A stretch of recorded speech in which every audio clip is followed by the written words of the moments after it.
For a quarter of a century, East London's Geffrye Museum has offered an insight into how we've celebrated Christmas over the last 400 years.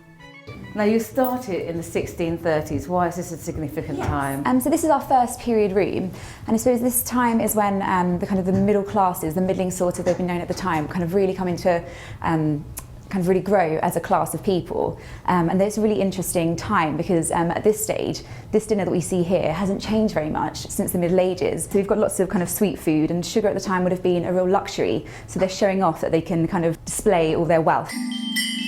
Christmas Past is an annual festive exhibition which allows us to step back through the centuries and discover how the popularity of Christmas has waxed and waned over time. So we're back to grandeur and opulence in this 1830 Regency room. Yes, yeah. So we have the main centrepiece in this room is this beautiful 12th night cake, and as you can see, it's very decorative. It's a fruit cake, and it would have been covered with kind of icing sugar. It's not as kind of pretty as it seems. Some cakes they would have used green food colouring, and it would have contained arsenic. So you do have some people getting quite sick from eating the cakes. But luckily our cake is pink, so we don't have any arsenic on ours. So this would have come as part of the big 12th night celebrations. So it would have been eating the cake, and people would have actually bought the cake from a shop. And you have shopkeepers displaying these beautiful cakes, and people being so absorbed looking at the displays.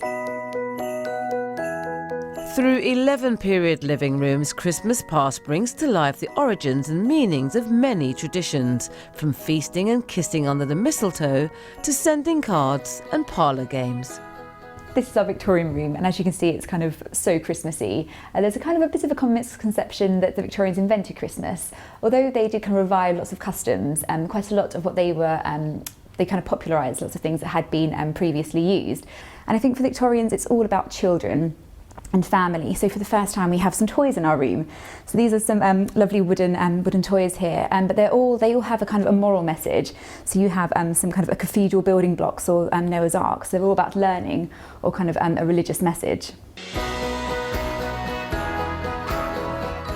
So our journey ends in the 1990s. How much has Christmas evolved by then? Lots of the traditions we see in this room have been around for 400 years, so I think lots of things will be the same, but I think things do change, and kind of looking forward, I think there's a real kind of concern about living green and kind of looking at the environment. Things may have changed over time, but this exhibition has been an essential part of the Christmas tradition here in the capital for over 25 years. Brenda Emmanus, BBC London News.